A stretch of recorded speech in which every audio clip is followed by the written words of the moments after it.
सुनिए, देखिए, समझिए सनातन सत्य।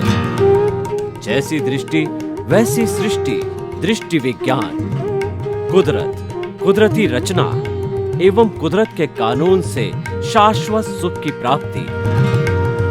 जोधपुर के परम पूज्य महात्मा उपासक प्रोफेसर डॉक्टर सोहन राज तातेड़ के निर्देशन में सनातन सत्य। जैसी दृष्टि वैसी सृष्टि, दृष्टि विज्ञान।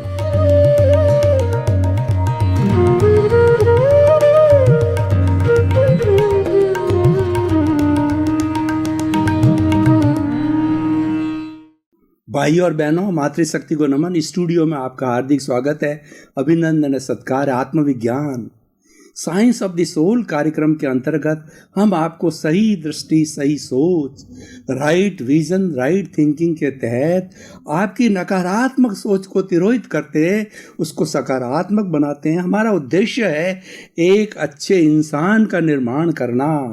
और अच्छा इंसान जब होगा जब उसमें पॉजिटिव थिंकिंग आएगी। तो हमारे कार्यक्रम का उद्देश्य है पॉजिटिव थिंकिंग को ज़्यादा से ज़्यादा समर्थन करना, बताना लोगों को, और नए नए एपिसोड्स के माध्यम से बताते हैं। तो आज का हमारा बहुत ही सुंदर उपक्रम है, एपिसोड है, वह है सामायिक आलोचना, प्रतिक्रमण, प्रत्याख्यान। भाई और बहनों, ये चारों शुद्धिकरण के, सब्लिमेशन के, अपने आप को शुद्ध करने के लिए बहुत बड़े बड़े उपाय है। देखिए, शुद्धिकरण हर एक चाहता है, और भगवान भी जो है वो सफाई को चाहता है। Cleanliness is next to the godliness. जो ईश्वर है उसको स्वच्छता प्रिय है। और ईश्वर जो देव गति में निवास करते हैं, 33 करोड़ देवी देवता, 64 इंद्र, वो हमारे मनुष्य लोक के अंदर आने से घबराते हैं। क्यों घबराते हैं? यहाँ पर इतनी अशुद्धि है कि वो उस अशुद्धि को सहन नहीं कर सकते। इसका मतलब क्या है? उनको शुद्धिकरण चाहिए, उनको स्वच्छता चाहिए। वो ईश्वर की प्रार्थना जब हम करते हैं, दिया बत्ती, उस वक्त के अंदर हम अगरबत्ती जलाते हैं, अच्छी से अच्छी सेंटेड अगरबत्ती जलाते हैं। उससे हमारा वातावरण खुशनुमा हो जाता है, और अदृश्य रूप से जो है हमारा इष्ट है, हमारी भावना के अनुरूप जो है वो हमें आशीर्वाद देता, हमारी मनोकामना पूरी करता है। तो मैं बात क्या कर रहा था कि जितनी जितनी इम्प्योरिटी होती है उतना उतना व्यक्ति डूबता जाता है, और जितनी जितनी प्योरिटी होती है वह व्यक्ति उतना का उतना हल्का होकर के और वह ऊपर उठता जाता। मैं एक उदाहरण देना चाहता हूँ कि देखिए, एक तुम्बी है, उस तुम्बी का भीतर से जितना भी गिरा है उसको हमने निकाल दिया और तुम्बी को थोथा कर दिया। अब इस थोथी तुम्बी को जब हम पानी में डालते हैं तो पानी पे तैरती रहती है, क्योंकि वो हल्की है। ये हल्कापन प्योरिटी है। अब देखिए, उस तुम्बी पे हम पहले जो है मिट्टी का एक लेप करते हैं, सुखाते हैं, फिर दूसरा लेप करते हैं, सुखाते हैं। इस तरीके से 8 कर्म का आवरण जो हमारी आत्मा पर, जो तुम्बी रूपी आत्मा, उस पर 8 आवरण हैं। इसीलिए उसको सच्चाई का भान नहीं होता है, उसको अपने स्वरूप की प्रतीति नहीं होती है। भीतर तो वह जो है वो दोपहर का सूर्य है, लेकिन ऊपर जो है बादल आ गए, वो प्रतीति नहीं होने, आवरण आ गए। उस तुम्बी पे हमने 8 आवरण चढ़ाए और उसको पानी सुखा करके पानी में डाल गए तो तुम्बी डूब जाती है। देखिए भाई और बहनों, हियर लाइज द पॉइंट। वो तुम्बी क्यों डूबी? क्योंकि वो भारी हो गई। भारी किससे हुई? अशुद्धि से हो गई। और पहले थोती थी, कोई लेप नहीं था, हल्की थी, तैरती थी। तो आप इसको समझ सकते हैं कि जितनी जितनी हमारी प्योरिटी, उतना उतना हम मोक्ष के करीब जाते हैं। तो इसीलिए हमें प्योरिटी को बढ़ाना है।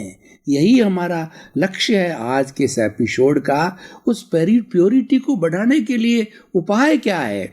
हमारा आत्मविज्ञान कार्यक्रम थ्योरी है प्रैक्टिकल, दोनों पे इक्वल सामंजस्य 50-50 का समय लगाता है। और 50-50 की हमारे पास अवधारणा है कि 50% समय थ्योरी पे लगाओ और 50% समय प्रैक्टिकल पर लगाओ, क्योंकि थ्योरी को समझे बिना प्रैक्टिकल नहीं किया जाता है और प्रैक्टिकल किए बिना थ्योरी सार्थक नहीं होती है। इसीलिए हम थ्योरी एंड एक्शन का सामंजस्य करके हमारे आत्मविज्ञान कार्यक्रम को होलिस्टिक बनाते हैं। तो उसके 4 मुख्य जो सूत्र है, सामायिक, आलोचना, प्रतिक्रमण और प्रत्याख्यान, ये जो है हमारे आज के एपिसोड के मुख्य 4 अमोघ मंत्र है कि हमारी आत्मा पूर्व जन्मांतर के 84 लाख जीवा योनि में घूम रही है। तो घूमने के कारण कॉजेज करते करते,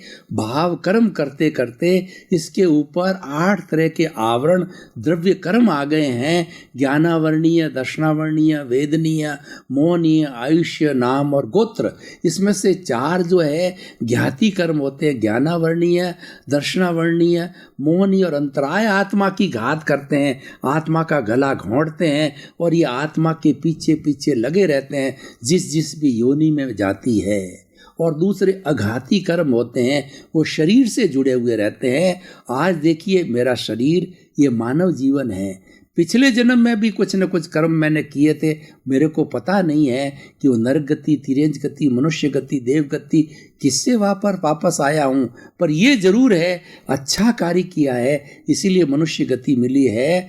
तो वह जो है मेरी जो है वो तिर्यंच या जो है हमारा जो है देव गति से आया हो सकता हूँ। और अगले जन्म में जब जाऊंगा ये आत्मा का आयुष्य पूरा हो जाएगा और इस जन्म में अच्छे सुकृत करूंगा तो मानव जीवन फिर मिलेगा या देव गति मिलेगी। वो तो आयुष्य पे निर्भर करता है, विषय अलग है। मैं तो इन सब की शुद्धि करने के लिए 4 मंत्रों की बात कर रहा हूँ। सामायिक अर्थ होता है समता भाव।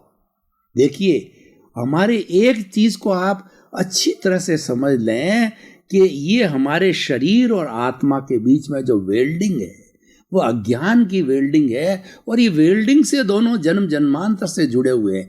आप इस वेल्डिंग को तोड़ दीजिए तो आत्मा अलग हो जाएगा, शरीर अलग हो जाएगा। शरीर पंचभूत का पुतला है, वह पृथ्वी, जल, अग्नि, वायु और आकाश का बना हुआ है। और तो वह अपने पुद्गल के साथ में जाकर के पृथ्वी में, जल में, अग्नि में, वायु में और आकाश के अंदर पुद्गल के साथ चला जाएगा। और हमारी विशुद्ध आत्माएं जो कि ऑलरेडी शुद्ध है, उसमें अशुद्धि नहीं है। ये अशुद्धि तो इस जड़ पदार्थ की वजह से आई थी। ये चीज समझने की है, दोनों का जुड़ा हुआ था। उसका कारण अज्ञान है, उसका कारण राग द्वेष है, उसका कारण कषाय है, उसका कारण क्रोध, मान, माया, लोभ है।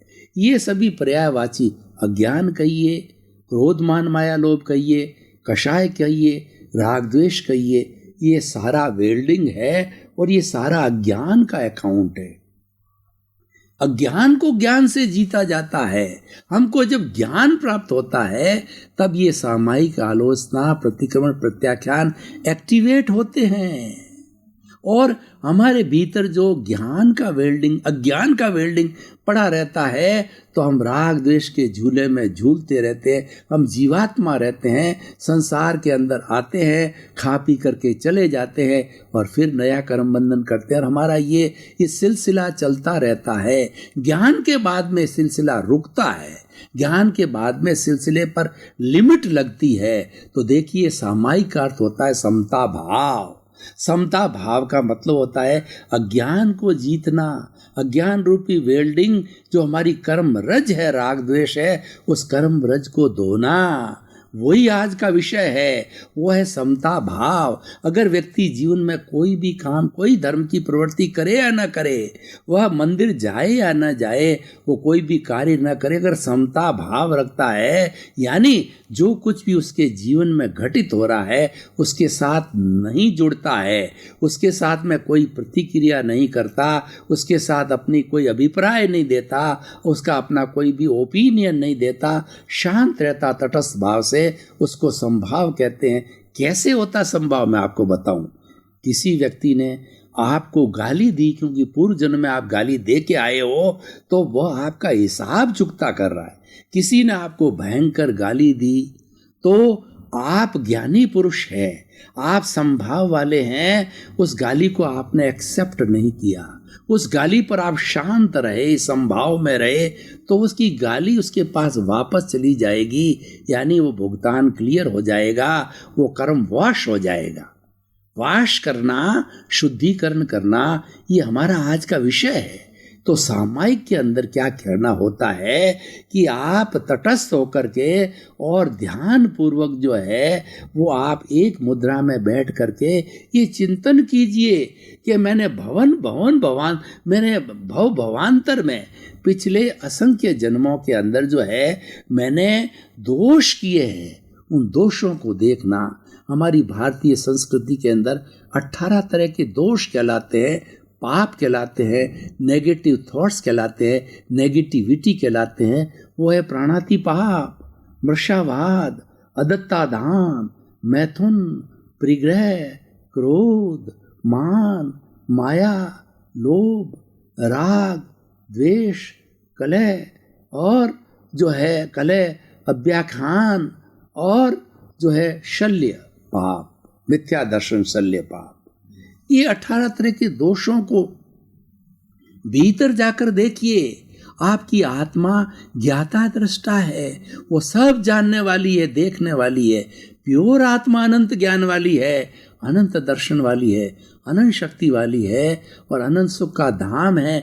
आत्मा से बढ़ करके ये पूरे कुदरत में, पूरी प्रकृति के अंदर कोई भी शक्तिशाली तत्व नहीं है, वो सब जानती है। तो भीतर जाकर के आप करेंगे तो आपको पता होगा कि प्रत्यक्ष अप्रत्यक्ष रूप से मैंने किन किन प्राणियों के साथ में क्या क्या दोष किए हैं, उसको देखिए। मात्र देखना सामायिक है और उसको कैसे शुद्ध करना है, हम पहले इन चारों मंत्रों का जो है पहले उसकी परिभाषित कर देते हैं, उसके बाद में हम प्रयोग करेंगे। ये सामायिक आलोचना। अब आपने जो दोष किए हैं, जो पाप किए हैं, जो लोगों को दुख दिया, ये सब पर्यायवाची है। लोगों को दिया गया दुख, पाप, दोष, ठीक है ना, ये सारे पर्यायवाची हैं। इनकी आलोचना करना, स्वीकार करना, ये मैंने किए हैं। जब तक आप स्वीकार नहीं करते हो आपको पनिशमेंट नहीं मिलता है। हमारे लौकिक जगत में भी देखिए कि अगर कोर्ट है, कोर्ट के सामने आपने कन्फेस कर दो कि ये मेरे से भूलवश हो गया, मेरे से क्रोध के कारण हो गया और मेरे इन कारणों से ये दोष मेरे से हो गया, तो वो आपको जज है बहुत थोड़े में छोड़ देता है कि भाई टू एरर इज ह्यूमन, इंसान गलती का पुतला है। और हमारा न्याय जगत है वो इंसान को मारना नहीं चाहता है, वो तो इंसान फिर से न करे। इंसान वो होता है जो गलती की पुनरावृत्ति नहीं करे। जो गलती की पुनरावृत्ति करता रहता है वो पशु है, और जो गलती करता ही नहीं है वो देवता। इंसान तो गलती करेगा तो थोड़े से पनिशमेंट में आपको शुद्ध कर देंगे, क्योंकि आपने स्वीकार कर लिया। और आप नहीं करते हो तो दोनों तरफ के पक्ष और एविडेंस के माध्यम से लंबा समय निकल करके फिर आपको स्वीकार कराया जाता है, आपको पनिशमेंट मिलता है। वो गलत भी हो सकता है, सही भी हो सकता है। तो देखिए, अपन बात कर रहे थे कि आलोचना, स्वीकार करो अपनी आत्मा की साक्षी में भीतर विराजमान प्रभु से कि ये दोष मैंने किए हैं, मुझे शुद्ध करो, मुझे इनसे अलग करो। क्योंकि जब तक आप शुद्ध नहीं होगे मूल अवस्था को प्राप्त नहीं करोगे, क्योंकि मूल अवस्था को प्राप्त नहीं होने का कारण वो अज्ञान रूपी वेल्डिंग है, वो दोष है जो आपने किए हैं, वो पाप है, वो राग है, द्वेष है।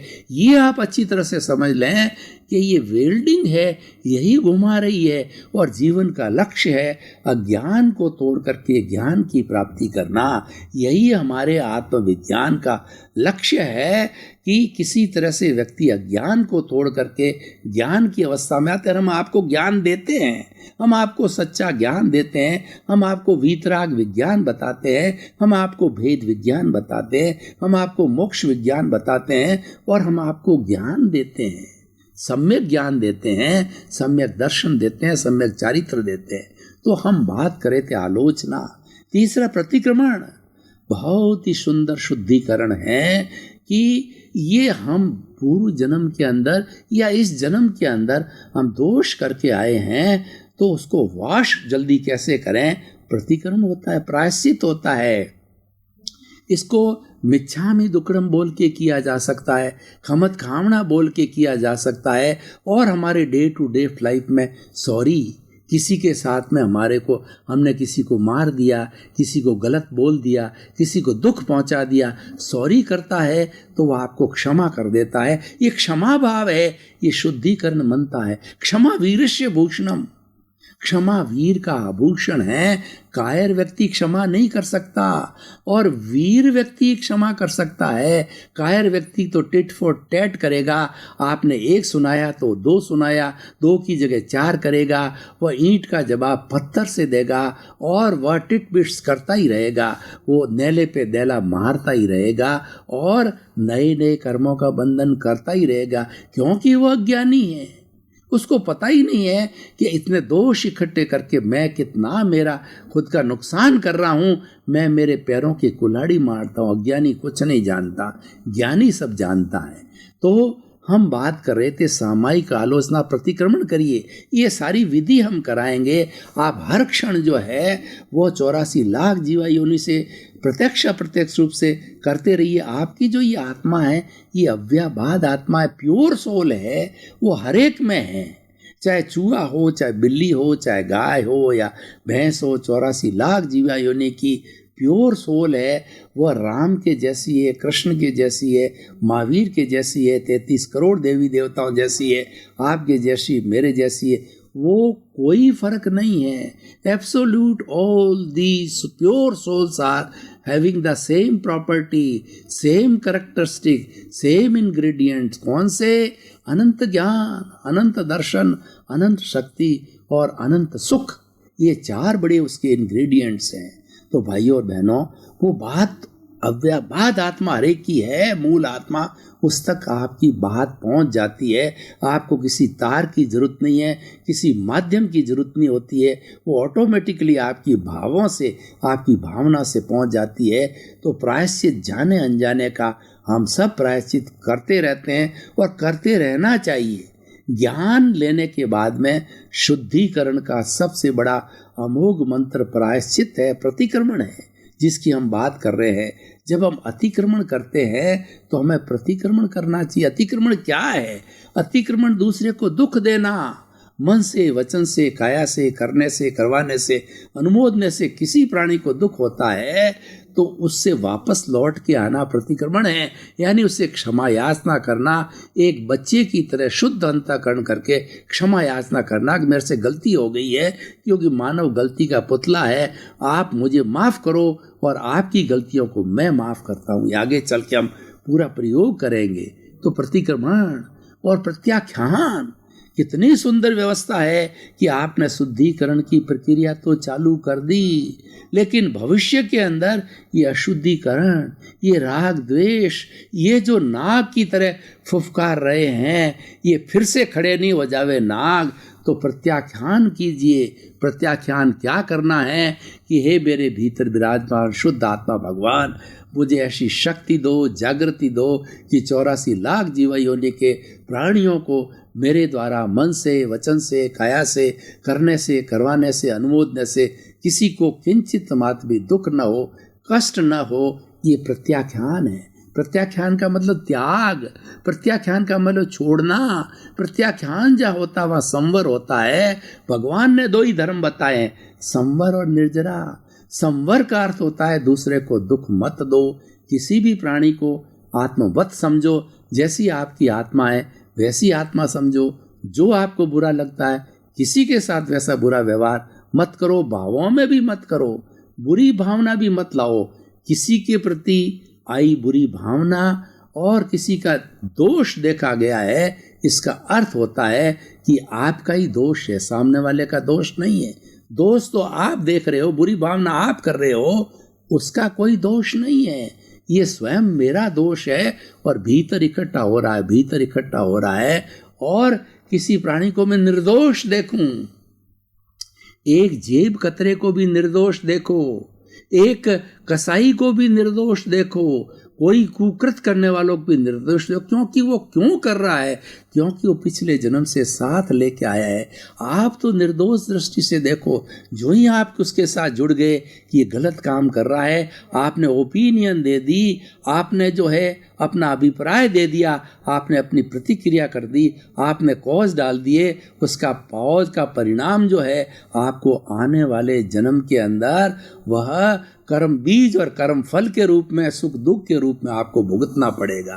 तो ये सारा है सामायिक आलोचना, प्रतिक्रमण और प्रत्याख्यान। अब हम एक प्रयोग के द्वारा इन चारों को साथ लेते हैं कि हम किस तरीके से वर्तमान जीवन के और भूतकाल के अंदर असंख्य जीवों के साथ जो किया है, हम प्रत्याख्यान कैसे करें। क्योंकि प्रैक्टिकल जब नहीं करेंगे शुद्धिकरण नहीं होगा। और अव्ययवाद आत्मा की मैंने बात कही, आप किसी भी आत्मा को इनवाइट करोगे, पितरों को हम इनवाइट करते हैं, हम जो है श्राद्ध के समय हमारे पितर हाजिर होते हैं और हम उनको भोजन खिलाते हैं, उनकी सेवा करते हैं और पितृदान देते हैं हम, और हमारा ये ऋण उतारते हैं, पितृ ऋण उतारते हैं श्राद्ध के समय में। तो ठीक उसी तरीके से प्रयोग कर रहा हूँ। तो उन समस्त 84 लाख जीवा योनि की प्राणियों को आह्वान करता है, आंखें कोमलता से बंद, हाथ जो है प्रणाम की मुद्रा में जुड़े हुए, और स्थिर अपने चित्त को स्थिर करके बैठ जाइए, हलन चलन को रोक दीजिए। अब आप जो है, मैं बोलता हूँ, आप खाली अपने चित्त के अंदर उस बात को स्मरण करते जाइए। मानसिक रूप से हे 84 लाख जीवा योनि के प्राणियों, उनकी अव्ययवाद आत्माओं, मैं सब आपको पितरों की तरह आपका आह्वान करता हूँ, आपको प्रणाम कर रहा हूँ, आपको बुला रहा हूँ, आप सब हाजिर हो जाइए।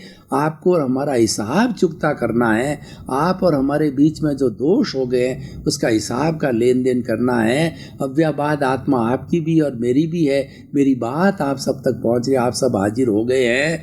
तो मैं आपको संसार रूपी नाटक के प्रारंभ से अध्यक्षण पर्यंत आप में से किसी से, मन से, वचन से, काया से, करने से, करवाने से, अनुमोदने से मैंने किसी को कष्ट दिया है, एक भोले बच्चे की तरह दिल खोल करके मैं आपके सामने आप प्रत्याख्यान करता हूँ, आलोचना करता हूँ कि मेरे दोषों को माफ़ करो। मैंने राग द्वेष वशीभूत होकर के दोष कर लिए, मुझे माफ़ करो, माफ़ करो। और सबसे पहले मैं आप समस्त को एनओसी देता हूँ कि मेरा हिसाब जो है ना, आपके प्रति कोई हिसाब बकाया नहीं है।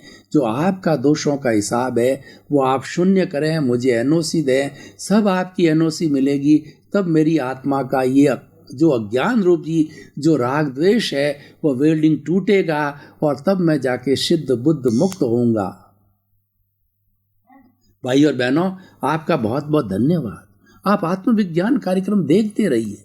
आत्मविज्ञान कार्यक्रम एक शुद्धिकरण का अमोघ मंत्र है। हम शुद्धि कैसे करें? जितनी शुद्धि होगी उतनी प्योरिटी बढ़ती जाएगी, और प्योरिटी इस हद तक बढ़ेगी कि आप अपने प्योर फॉर्म 24 कैरेट का सोना है, वो शाश्वत सुख के फॉर्म में, शुद्ध आत्मा के फॉर्म में आप सिद्ध बुद्ध मुक्त बनेंगे।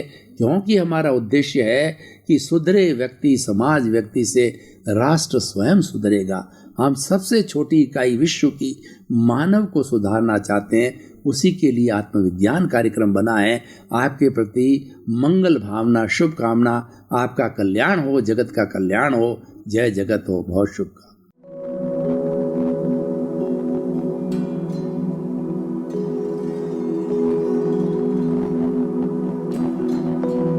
एक ऐसा अंतर्राष्ट्रीय ख्याति प्राप्त मानव जो गुरु प्रेरणा से पिछले 20 वर्षों से वानप्रस्थ जीवन जीते हुए 24 घंटे मानवता की सेवा में संलग्न है।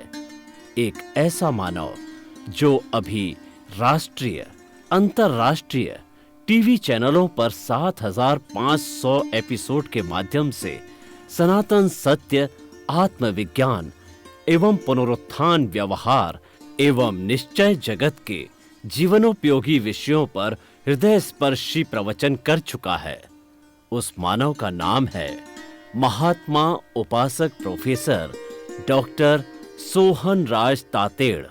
प्रोफेसर तातेड़ द्वारा योग, दर्शन, शिक्षा विषयों पर रचित पीएचडी स्तर के 250 शोध ग्रंथ भारत के 100 प्रतिष्ठित विश्वविद्यालयों में शोधार्थी पढ़ रहे हैं तथा वे सभी शोध ग्रंथ वहां की सेंट्रल लाइब्रेरियों में उपलब्ध हैं।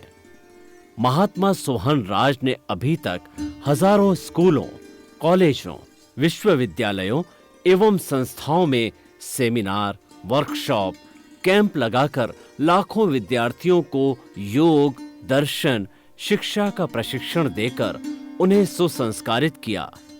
डॉक्टर तातेड़ ने भारतीय संस्कृति उत्थान के 4000 से अधिक समसामयिक विषयों पर आर्टिकल लिखकर ऑनलाइन जर्नल, पत्रिकाओं, वेबसाइट्स पर प्रकाशित किया, जिसका उपयोग लाखों पाठक कर रहे हैं। उपासक तातेड़ के 5000 से अधिक आज का सुविचार, आज का शुभ संदेश, आज का मंगल भावना योग आदि चिंतन websites, Twitter, blogger, Facebook, YouTube माध्यमों से लाखों लोग अपना जीवन निर्माण कर रहे हैं। मानवता के मसीहा ऐसे महामानव महात्मा सोहन राज तातेड़ के प्रोफाइल को अभी तक विश्व के 20 लाख दर्शक यूट्यूब पर, 12 लाख गूगल पर एवं लाखों दर्शक फेसबुक, ब्लॉगर, ट्विटर और इंस्टाग्राम पर देख चुके हैं।